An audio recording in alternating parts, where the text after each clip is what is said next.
आपके प्रेसिडेंट ने कहा कि रांची वाला इश्यू अलग है और इश्यू अलग है, दबाव में है, इसीलिए शायद चर्चा नहीं चाहते हैं। बीजेपी कह रही है कि भाग रहे हैं राहुल गांधी।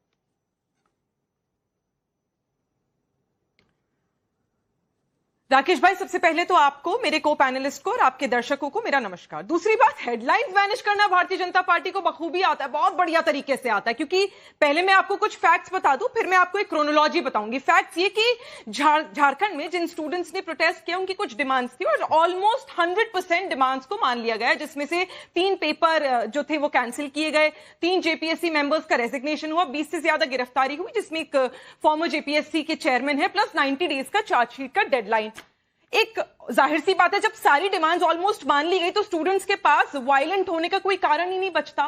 तो ऐसा क्यों है, आप क्रोनोलॉजी को समझिए, तो ऐसा क्यों है जब एक पीसफुल प्रोटेस्ट चल रहा था तो पीसफुल प्रोटेस्ट को वायलेंट प्रोटेस्ट में कन्वर्ट करने के लिए वहां भारतीय जनता पार्टी के युवा मोर्चा के लोगों को ट्रक भर भर के पत्थर लेके भेजा गया और वहां पर पत्थरबाजी हुई। मैं बताती हूं क्यों। अब क्रोनोलॉजी का हिस्सा, मैंने कहा ना हेडलाइंस मैनेज करनी बहुत अच्छे से आती है। हेडलाइन मैनेज करनी थी कि झारखंड में लाठियां चल गई, ये इन्हें हेडलाइन मैनेज करनी थी। क्योंकि हेडलाइन तो मेरे भाई राकेश भाई आज ये होनी चाहिए थी कि 21 जुलाई से देश के प्रधानमंत्री और देश के गृह मंत्री मोदी जी और अमित शाह जी सदन से गायब क्यों हैं। 100 करोड़ से ज्यादा देश के टैक्स पेयर्स का पैसा सदन को चलाने में लग गया, एमपी के अलाउंसेस अलग हैं। तो ऐसा क्यों है कि देश के प्रधानमंत्री और गृह मंत्री जी नहीं जवाब आके नहीं दे रहे। सुनिए, 10 सेकंड दीजिए राकेश भाई।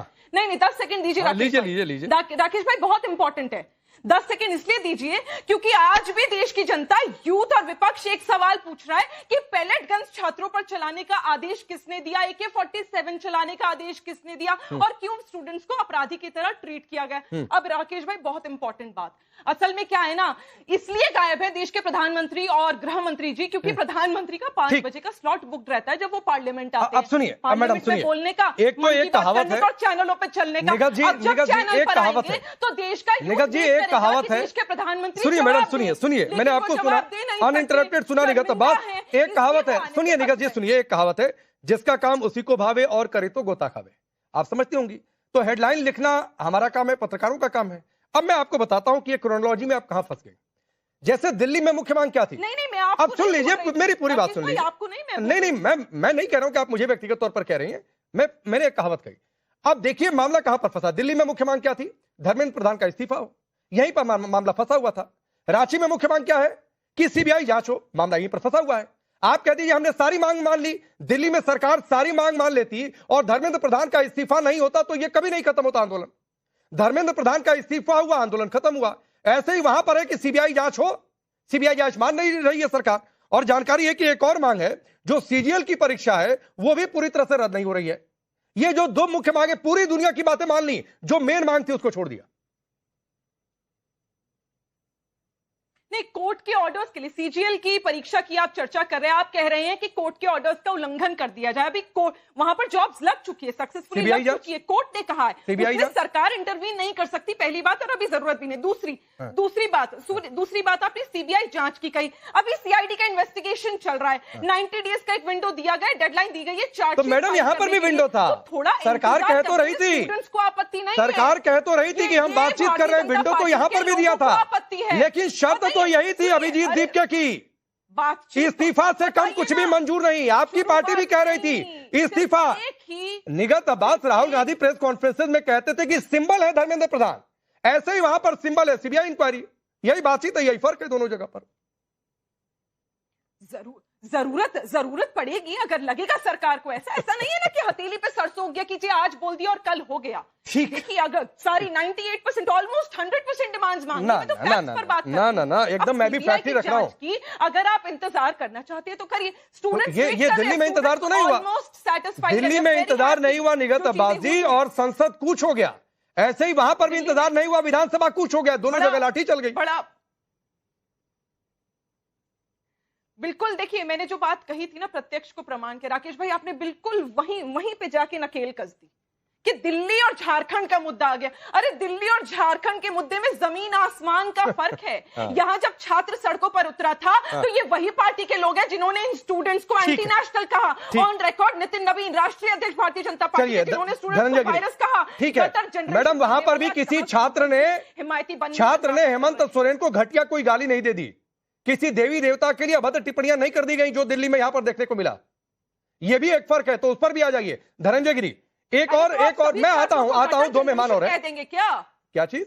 सभी छात्रों को गटर जनरेशन? नहीं, मैं बिल्कुल गलत है, वो गलत है, नहीं गलत बात। मैं वहां पर आपकी बात से सहमत हूं, वहां पर आपकी बात से सहमत हूं, लेकिन देखिए रांची में गालियां नहीं पड़ी, यहां पर गालियां हुई, ये भी एक फर्क है। धनंजय गिरी, एक और नया एंगल आया है, और नया एंगल यह आया है कि इसमें यूपी की साजिश है, गेरुआ पहनने वाले, पता नहीं गेरुआ किसके लिए कहा जा रहा है, यह भी एक है। दूसरी बात है, क्यों आप लोग कह रहे हैं, ये तो 15 दिन से कह रहे हैं कि भाई गृह मंत्री आए, आ नहीं रहे थे।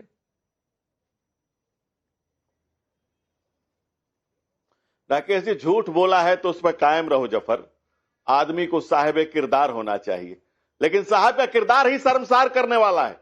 जिस पार्टी का राष्ट्रीय अध्यक्ष अभी आपके ऑन कैमरा बोल रहा है कि झांसी के मामले अलग हैं और वहां के मामले अलग हैं, रांची का मामला अलग है। पूछा जा रहा है कि हेमंत सोरेन से बात हुई, तो पार्टी का अध्यक्ष, राष्ट्रीय अध्यक्ष मल्लिकार्जुन खड़गे कह रहे हैं कि सारे मामले के साथ निपटा दे। क्या छात्र बटे हुए हैं क्या?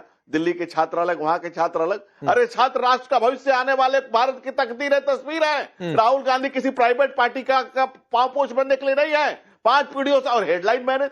अरे मजरू सुल्तानपुरी ने तो इतना ही हेडलाइन लिखा था ना, नेहरू को हिटलर का चेला लिखा था। 18 महीना जेल रख के आए थे, 18 महीना जेल रख के आए थे हिटलर हेडलाइन मैनेज करने के लिए। और बेशर्मी के इंतहा देखिए भाई, जिसका पहले ही डिमांड है कि सीबीआई जांच हो। This is the first and foremost requirement जो छात्रों ने लिख के रखा है कि सीबीआई जांच हो। कह रहे हैं ऑलमोस्ट मान लिया गया। क्या मान लिया गया भाई?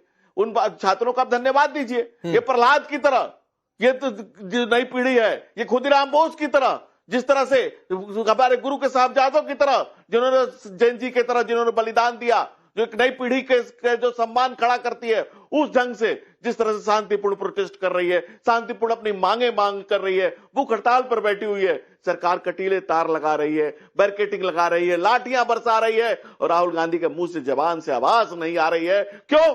क्योंकि मोतीलाल नेहरू, पंडित नेहरू, राजीव गांधी, राहुल गांधी, उसके बाद प्रियंका गांधी के 2 बच्चे भी तैयार हो गए, पढ़ना बाटरा राजीव लगा करके। इस जैन जी किसी के पांव, किसी परिवार की, पार्टी की किसी के पांव पोछ बनने के लिए नहीं तैयार है। हाँ। दूसरी बात, अब गृह मंत्री लगातार तैयार है। हाँ। जवाबदेह गृह मंत्री है।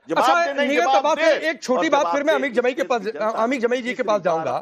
अगर सरकार ये कह रही है कि हम चढ़ावा चोरी पर भी चर्चा को तैयार हैं, राहुल गांधी, आप आइए, आंदोलन की बर्बरता पर भी हम चर्चा को तैयार हैं, अमित शाह उसका जवाब देंगे। फिर क्या पेच फंसा है? क्यों नहीं कल सुबह 11 बजे से या क्वेश्चन आवर के बाद 12 बजे से चर्चा हो जाती है?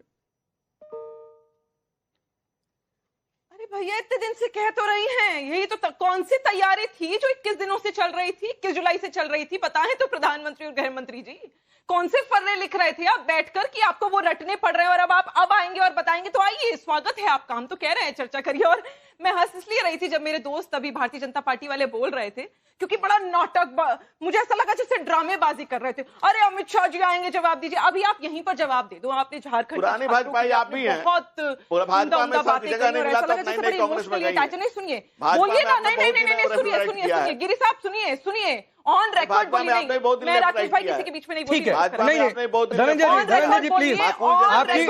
जी प्लीज, आपकी पार्टी में भी कई सारे प्रवक्ता हैं जो कांग्रेस से उठकर आ गए। नहीं, कल को कौन किस पार्टी में था इस पर डिबेट ना करें।